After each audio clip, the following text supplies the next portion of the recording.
Hey guys, this is God of Politics, and before we get started with this video, please like this video and subscribe to the channel, follow me on Twitter, and join the Discord. I'll have both of those linked down in the description.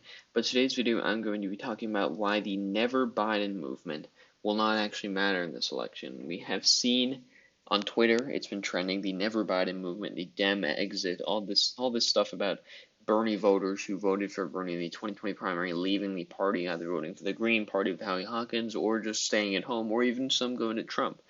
And I'm going to talk about and argue why I actually don't think that actually matters. Why in this election the numbers just won't be too worrying for Joe Biden in terms of unifying the party and getting Bernie voters to vote for him. So there's this study from the 2016.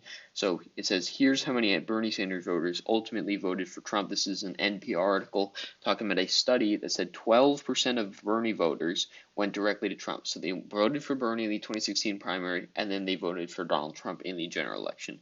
That is a full 12% of Bernie voters. This is a huge study, too, a cooperative congressional election study with 50,000 people, which is a huge study, and it found that 12% of them went to Donald Trump, who had voted for Bernie Sanders.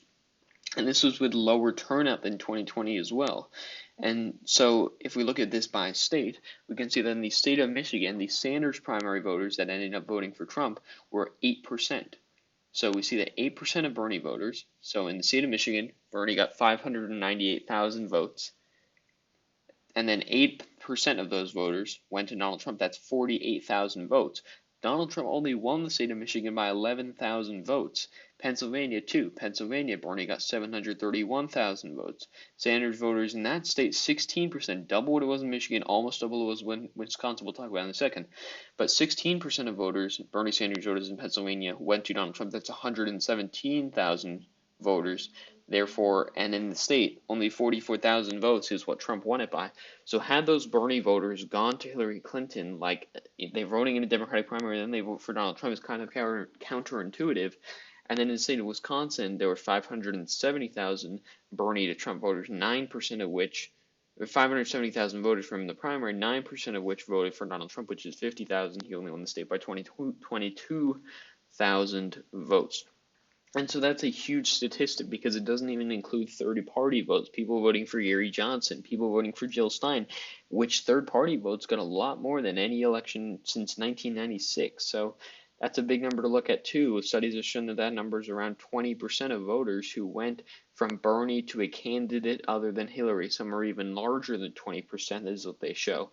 And so if we compare that to this campaign, the 2020 campaign, we can see that if we look at the primary so far, look at Michigan, for example. In 2016, we can see here Michigan, Bernie pulled off the upset. He won by 1.5 percentage points, got majority of the delegates. He won most of the counties.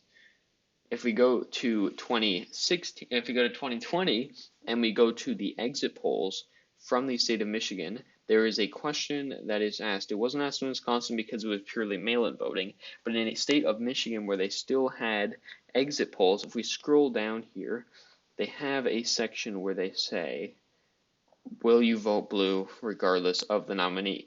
This state, Michigan, has a pretty high percentage. 16% of voters saying they won't necessarily vote blue regardless of the nominee. 16%, that's a pretty large number, you see.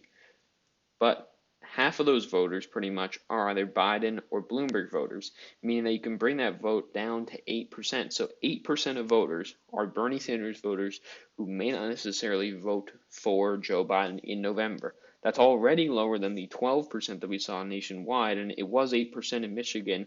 It is 8% now, but remember, it was 8% that went from Bernie to Trump.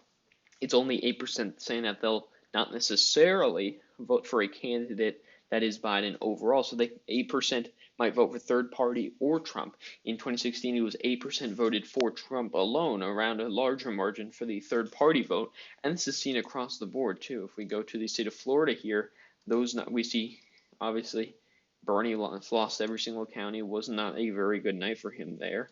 If we go down to the state of Florida and we go to the exact same question, I pointed out to you 16% was a pretty high number for that question. If we go down here to the state of Florida And we see that same question, vote Democratic in November regardless of the nominee, 92% said yes, only 7% said no. So if you assume that there's those same margins, only 3% of voters approximately would be Bernie Sanders voters saying that they're not necessarily going to vote for Joe Biden in November. And some of that could be Michael Bloomberg as well, and they were sure they were going to vote for Biden, but not for Michael Bloomberg, so that's why they said no. There's a lot of other factors to this, but the bottom line is, there is a united party at this point.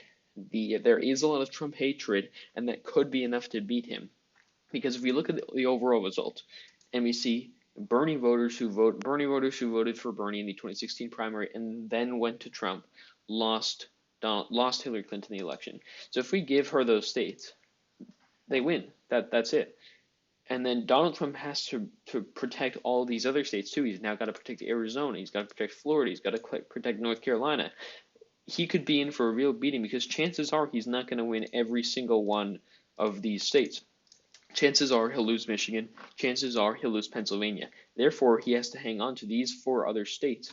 Wisconsin's tilting away from him. Arizona's tilting away from him. Even Florida is getting closer, and North Carolina is getting closer because of the suburbs too. And so if you have a united Democratic Party that is saying, sure, in 2016, 20% of people who voted in the Democratic primary ended up voting for a candidate other than Hillary Clinton in the 2016 general election, that number is now down into the single digits. It is going to be a Democrats in November, and Democratic hatred can be enough. And people say, oh, well, Hillary Clinton had the fact that, sure, she was a bad candidate, but she was a woman. Yes, that may be true. That could have helped Hillary Clinton quite a bit, getting some Bernie Sanders voters on board who wanted a progressive person, especially a woman. But Joe Biden, to kind of consolidate that, he is more popular to begin with, and he's choosing a woman as his vice president. So you're seeing a lot of trade-offs here, and Biden has less scandals. He has better experience, you could argue, in some ways. And so there's a lot of things in terms of this that you can argue are really helping the Democrats at this point.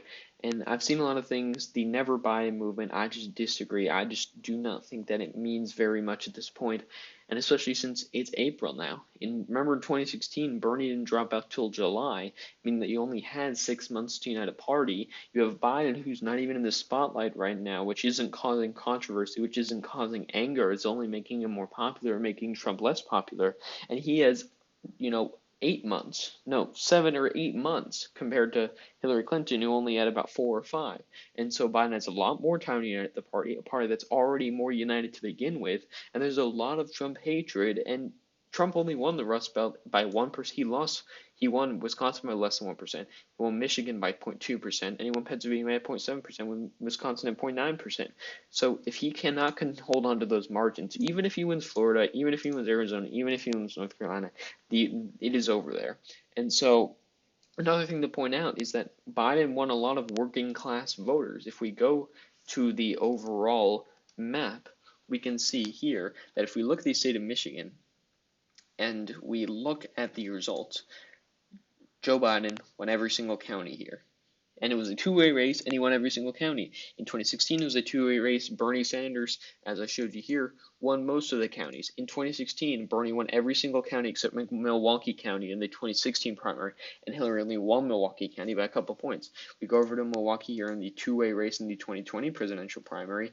Joe Biden won every single race. So Hillary Clinton performed very well with urban voters. She performed very well with minority voters. Biden is now taking some of the suburban voters that are trending to the blue column, consolidated the support in the urban support, and gained support from Bernie Sanders in the rural voters, of which they were especially prone to voting for Donald Trump after they'd voted for Bernie Sanders in the 2016 primary. And so overall, just to kind of summarize this up, this is good news for Joe Biden, and I think that all the movements we're seeing now going against Joe Biden will eventually water down and will be less of a problem for Joe Biden to begin with. But yeah, thank you all for watching this video. Please like and subscribe as always. Follow me on Twitter, join the Discord, and I will see you guys later.